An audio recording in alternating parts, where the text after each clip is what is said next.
sommes mercredi 21 novembre 2018. Mesdames, Messieurs, merci de choisir BSC TV pour vous informer. Martin Fayulu Madidi a regagné Kinshasa ce mercredi 21 novembre aux environs de 13h par l'aéroport international de Njili. Le candidat commun de l'opposition désigné par 7 leaders de l'opposition à Genève, puis désavoué 24 heures après par 2 de ses leaders, a été accueilli par un grand nombre de militants de l'opposition dans une atmosphère de jubilation. Dans ce premier mot, Martin Fayulu parle de l'avenir et du développement du pays comme étant ses premières préoccupations. Et puis le pont Lukoji à Kolwezi dans la province de Lualaba a été enfin inauguré après 37 jours de travaux. Exécutés par les ingénieurs de l'office de route, ces travaux ont permis à ce pont de passer de 32 tonnes à 60 tonnes. Une réalisation qui a ravi toute la population de Lualaba, dont le gouverneur Richard Mouyej Manguezmans a inauguré le pont. Célébration de la journée mondiale de la télévision ce mercredi 21 novembre, une occasion de mettre en exergue l'influence croissante de ces médias dans la vie humaine. Reconnaissant l'importance de la télévision étant premier moyen de communication et de passage de l'information de masse, l'UNESCO invite les médias à s'unir afin d'améliorer leur contenu. C'est sous les coups des 12h50 heure de la mégapole Kinshasa que l'avion transportant Martin Fayulu a atterri à l'aéroport d'Njili. C'est par un régulier d'Ethiopian Airlines car le jet privé qui l'aurait emmené n'ayant pas reçu l'autorisation d'atterrir. Dans cette atmosphère de jubilation, militants et cadres de l'opposition présents à l'aéroport manifestent leur joie pour marquer d'un cachet spécial l'arrivée du candidat de la coalition Lamuka à la présidentielle du 23 décembre prochain. Ici et là, les drapeaux du MLC de Jean-Pierre Bemba, de la dynamique de l'opposition et du LMP parti cher à Franck Diongo sont brandis par le militant en lice. Émis, le candidat de la coalition Lamuka n'a pas pu s'y retenir. C'est l'avenir du pays qui est en jeu, c'est le développement du pays qui est en jeu, tels sont ses premiers mots à la vue des militants et cadres venus l'accueillir. Les choses sérieuses attendent celui qui s'est fait appeler soldat du peuple, car quelques heures après son arrivée, l'ego sera donné pour les débuts de la campagne électorale qui va durer un mois. La campagne électorale, l'une des étapes décisives du processus électoral de mars et jeudi 22 novembre sur toute l'étendue de la République démocratique du Congo. Tous les candidats en lice pour le différent scrutin du 23 décembre prochain doivent, durant un mois, savoir bien se vendre pour convaincre chacun leur électorat. La définition de la démocratie étant aussi les pouvoirs du peuple, par le peuple, pour les peuples. C'est à la population que revient la lourde charge de choisir, à travers les urnes, ses dirigeants, tant présidents de la République que députés nationaux ou provinciaux. À la veille de ces grands moments, nous avons donné la parole aux Quinois. Ces derniers ont dévoilé leurs attentes sur les candidats qu'ils s'apprêtent à élire. Ils savent leur rôle, ils doivent légiférer comme il se doit et que leurs lois qu'ils peuvent voter soient au profit du peuple et pour la reconstruction du pays. Nous voulons cela. C'est ça. Il n'y a rien d'autre du tout que nous pouvons demander que ça. Qu'ils viennent jouer leur rôle comme il se doit. Donc qu'ils mettent un peu la démagogie de côté et puis qu'ils nous montrent un peu le travail de la députation, comment ça s'exerce, cette fois-ci du moins. Pour moi, je conseillerais aux gens de ne plus voir les problèmes de la nation, des tribus, de ne plus tenir compte des rancines par exemple qui sont dans les gens, mais il faut voir l'intérêt de la nation. Le candidat présidentiel, c'est un candidat qui doit être modèle. C'est un candidat qui ne doit pas écouter les injures des uns ou des autres, qui ne doit pas non plus être là pour se fâcher. Parce que, vous savez, celui qui va diriger la nation, c'est quelqu'un qui doit être beaucoup critiqué, qui doit être aussi peut-être soupçonné d'autres choses, je ne sais pas.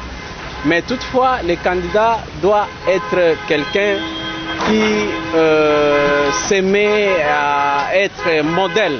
La campagne électorale est un signal fort de la tenue des élections dans un mois. Population et candidats sont tous invités à la sportivité démocratique et à la noblesse d'esprit pour éviter tout ce qui peut conduire aux affrontements et aux troubles. À un pas du lancement de la campagne électorale en République démocratique du Congo, le candidat à la présidentielle Seth Kikuni a demandé hier mardi 20 novembre 2018 à la Commission électorale nationale indépendante le respect de scrutin prévu le 23 décembre imminent. La demande a été faite dans un communiqué transmis à la CENI dans lequel il évoque bon nombre de raisons, notamment la protestation contre la machine à voter, le fichier électoral corrompu et enfin la réclamation de la protection de candidats comme le prévoit la loi.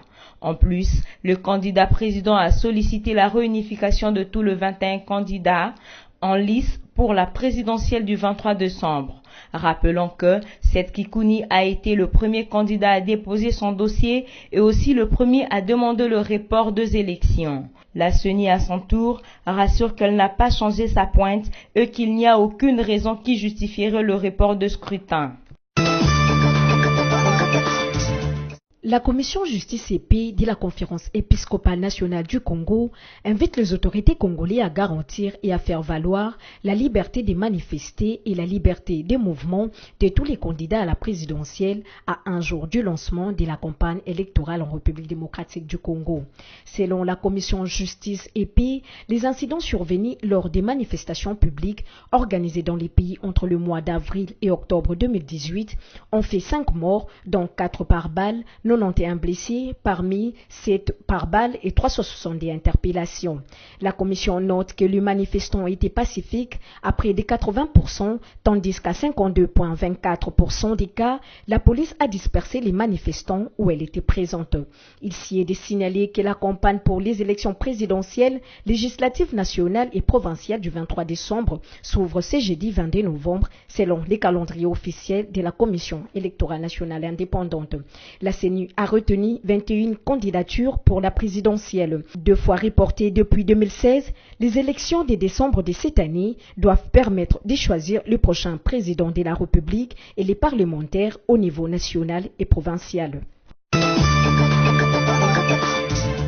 Les policiers qui ont tiré sur les étudiants de l'université de Kinshasa cette semaine pour avoir réclamé la reprise de cours vont comparaître ce jeudi 22 novembre 2018 dans un procès public. La ministre des Droits humains, qui l'a dit à Top Congo FM, a rappelé que les policiers doivent assurer la sécurité de la population et non ouvrir le feu de sang-froid sur les manifestants. Ces derniers, en retour, n'ont pas le droit de frapper les policiers ou de les désarmer. Marie-Ange Mouchobekwa a à l'occasion invité les organisations de droits de l'homme et tout Congolais qui le souhaiteraient à prendre part à ce procès public. Une invitation qualifiée de non-événement par le président de l'ONG Assado qui a rappelé que le droit d'assister à un procès est donné à tout Congolais. Jean-Claude Katenda a plutôt appelé la ministre Mouchobekwa à beaucoup travailler pour que ce qui s'est produit à l'UNIKIN n'arrive plus. Pour lui, même si l'on condamne les policiers, l'État congolais est en défaillance de payer les dommages et intérêts aux familles de victimes. Jean-Claude Katende a aussi invité les familles de victimes à le contacter en cas de besoin d'avocat. La journée mondiale de la télévision, célébrée chaque 21 novembre, met en exergue l'influence croissante qu'occupe ce média dans la vie humaine. C'est donc en 1996, un certain 21 novembre, que s'est tenu le premier forum mondial sur la télévision au siège de l'ONU à New York. Cette journée, proclamée en cette date par l'Assemblée générale de l'ONU, encourage les échanges internationaux d'émissions consacrées notamment à des questions telles que la paix, la sécurité, le développement économique et social, ainsi que le renforcement des échanges culturels. L'UNESCO reconnaît l'importance de la télévision en tant qu'au premier moyen de communication et de passage normal de l'information de masse. La télévision joue un véritable rôle en ce qui concerne la diffusion de l'information et de la connaissance et constitue un puissant outil reflétant et déterminant les conditions et les aspirations humaines. La structure des Nations Unies pour l'éducation croit fortement qu'une programmation télévisée de haute qualité et soutenue résulte en un public intéressé et bien informé avec la possibilité de participer à des discussions publiques et de se démêner pour des questions d'ordre politique et d'intérêt commun, tout en favorisant la démocratie. D'où l'appel lancé aux médias de la République démocratique du Congo à améliorer leurs programmes pour respecter les principes instaurés par l'UNESCO, qui d'ailleurs encourage les institutions de radio-télévision et d'autres partenaires des médias à s'unir pour cette célébration de la télévision. Après 37 jours de travaux, le pont Lukuji a été inauguré ce mardi 20 novembre dans la province du Lualaba par le gouverneur Richard Muyej Manguez-Mans. Situé au P35 de Kassaji sur la route nationale numéro 39 dans la ville de Kolwezi, ce pont est sur une route transfrontalière Kolwezi-Kassaji-Dilolo, reliant ainsi Kolwezi à la République d'Angola. À l'issue des travaux exécutés par les ingénieurs de l'office de route, le tonnage de ce pont est passé de 32 tonnes à 60 tonnes, comme nous le confirme le directeur général adjoint Floribert Moutouti. Il faut dire que nous sommes passés d'un pont avec un train de charge de 32 tonnes à un pont qui peut avoir maintenant un train de charge de 60 tonnes. Et comme vous allez le remarquer, c'est un pont mabé avec ce qu'on appelle comme protection de la structure. Il est déjà en galvanisé. Donc on n'a pas besoin de mettre la couche anti-rouille pour que ce pont-là soit entretenu. Il faudra simplement faire un bossage régulièrement et vérifier les écrous et tout ça. Mais sinon, ce pont que nous avons aujourd'hui, c'est un ouvrage qui entre dans les standards de la SADC. Donc nous avons un pont aujourd'hui de 60 tonnes. Vu l'importance de cette route et la qualité des travaux réalisés par l'office de route, la population de Kolwezi a manifesté une grande joie. Parce que le traîner, tu dis, qu'on a déjà ça, mais quand on a vu ça, on a battu, on a bloqué, ça fait déjà plus ou moins un mois. Mais tous les cas qui beaucoup, mais tu dis, ça là, 2 mois, mais tout le monde, 39 jours pour ici, et ça plaisir pour la biseau. Parmi cette population, on y voit même les effigies du candidat du Front commun pour le Congo et les drapeaux de plusieurs partis politiques saluant la reprise du trafic Kolwezi et Angola. Heureux que comme Ulysse a fait un beau voyage, c'est l'expression que l'on pouvait lire sur les visages de Congolais de Kinshasa après le match qui a opposé le mardi 20 novembre 2018 l'équipe nationale de football de la RDC de moins de 23 ans à celle correspondante du Rwanda au stade de Martyrs de Kinshasa. 5-0 et les scores à la fin de ce match comptant pour le match retour du premier tour des éliminatoires de la CAN U23 Égypte 2019. Mbwangi Nzaou a été le premier joueur congolais à trouver les chemins du but à la 6e minute de la partie. Quelques minutes avant la pause, Jackson Muleka fait le break. Au retour des vestiaires, Peter Mutumosi d'une tête croisée porte le score à 3-0 pour la RDC. À la 67e minute, soit 6 minutes plus tard, Jackson Muleka s'offre un doublé avant que Nelson Félix Balongo marque le dernier but du match à la 82e minute. Les poulains du coach Christian Sengi Biembe retrouveront la sélection marocaine au 2e tour de ces éliminatoires, prévu le 20 mars 2019 à Kinshasa. 4 jours après, soit le 24 mars 2019, les deux nations s'affronteront à Casablanca pour se départager. Mesdames, Messieurs, voici à présent le rappel de principaux titres. Martin Fayulu Madidi a regagné Kinshasa ce mercredi 21 novembre aux environs de 13h par l'aéroport international de Njili. Le candidat commun de l'opposition désigné par 7 leaders de l'opposition à Genève, puis désavoué 24 heures après par 2 de ses leaders, a été accueilli par un grand nombre de militants de l'opposition dans une atmosphère de jubilation. Dans ce premier mot, Martin Fayulu parle de l'avenir et du développement du pays comme étant ses premières préoccupations. Et puis le pont Lukuji à Kolwezi dans la province de Lualaba a été enfin inauguré après 37 jours de travaux. Exécutés par les ingénieurs de l'office de route, ces travaux ont permis à ce pont de passer de 32 tonnes à 60 tonnes. Une réalisation qui a ravi toute la population de Lualaba, dont le gouverneur Richard Muyej Manguez-Mans a inauguré le pont. Célébration de la journée mondiale de la télévision ce mercredi 21 novembre, une occasion de mettre en exergue l'influence croissante de ces médias dans la vie humaine. Reconnaissant l'importance de la télévision étant premier moyen de communication et de passage de l'information de masse, l'UNESCO invite les médias à s'unir afin d'améliorer leur contenu. Fin de ce journal, merci de continuer à nous suivre.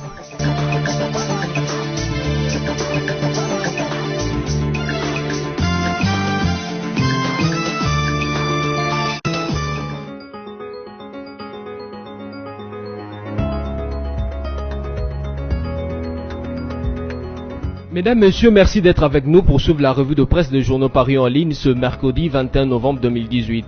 Ouvrons cette revue de presse avec les sites d'actualité Congo Virtuel qui écrit Ramazan Ishadari, héritier de Joseph Kabila.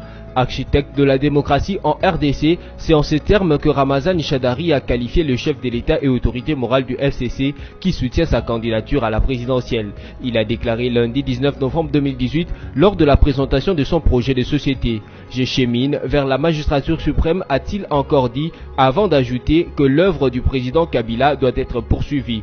Se réclamant ainsi héritier de Joseph Kabila et ses œuvres, il a ensuite reconnu le grand bénéfice qu'il tirera dans son action d'héritier en termes d'exploits accomplis par sa famille politique à travers M. Laurent Désiré Kabila, puis Joseph Kabila Kabange, au plan aussi bien politique, économique que social. Ces exploits constitueront des atouts et une base du lancement de son action gouvernementale. Se voulant plus concret, il a évoqué un plan politique, un État accompli, un Congo uni, une administration une armée une monnaie nationale une, ainsi qu'un peuple rassemblé. Sur le volet économique, Shadary a cité notamment une législation minière révisée permettant une plus grande attraction d'investisseurs et la stabilité du taux d'échange, la construction des infrastructures d'exploitation énergétique et agricole, ainsi que l'amélioration du climat des affaires basé sur les normes OHADA. Poursuivons cette revue de presse avec Forum des As qui note en grand titre présidentiel du 23 décembre, un projet d'accord entre Félix Tshisekedi et Vital Kamerhe. C'est dans 24 heures que les différents candidats au scrutin du 23 décembre se lancent dans la campagne électorale sur toute l'étendue de la République démocratique du Congo. Ce go va malheureusement être lancé à l'absence de deux grands leaders de l'opposition, Félix Tshisekedi de l'Union pour la démocratie et le progrès social UDPS et Vital Kamerhe de l'Union pour la nation congolaise UNC. Ces deux ténors achèvent encore les derniers réglages d'un accord pour une plateforme électorale. L'entourage de ces deux leaders n'a pas démenti cette nouvelle qui a embrassé la toile hier. Il a été dit à cet effet qu'il existerait un projet d'accord pour les soutiens mutuels à la présidentielle du 23 décembre prochain. Les 10 accords porteraient sur 2 mandats et précisent donc les deux leaders devaient tout mettre en œuvre pour remporter la présidentielle et les législatives. De ces faits, en cas de victoire, l'UDPS ou l'UNC prendrait la présidence pour ces élections de 2018, tandis que l'autre céderait la primature. Cependant, en 2023, ça sera au tour de celui qui aura pris la présidence de 2018 de prendre la primature et vice-versa. Bouclons cette revue de presse avec les sites de la radio Okapi qui titre « L'OMS a enregistré 219 millions de cas de paludisme en 2017 ». L'Organisation mondiale de la santé a recensé 219 millions de cas de paludisme en 2017 contre 217 millions en 2016 dans le monde, d'après son dernier rapport rendu public lundi 19 novembre. 11 pays dans le monde concentrent ainsi plus de 70% de cas. Parmi ce pays, 10 sont africains dans la République démocratique du Congo. Ils concentrent à eux seuls 150 millions de cas et 275 000 décès. Pour inverser cette tendance et espérer améliorer la lutte contre cette maladie dans le monde et dans certains pays, l'OMS envisage de galvaniser l'attention politique nationale et mondiale pour faire baisser le nombre de décès dus au paludisme, utiliser stratégiquement l'information, élaborer les meilleures orientations politiques et stratégiques mondiales à tous les pays endémiques et mettre en œuvre une riposte coordonnée dans le pays. Ces stratégies ont inspiré du succès réalisé dans certains pays. C'est la fin de cette revue de presse. Merci à vous de l'avoir suivi et à la prochaine.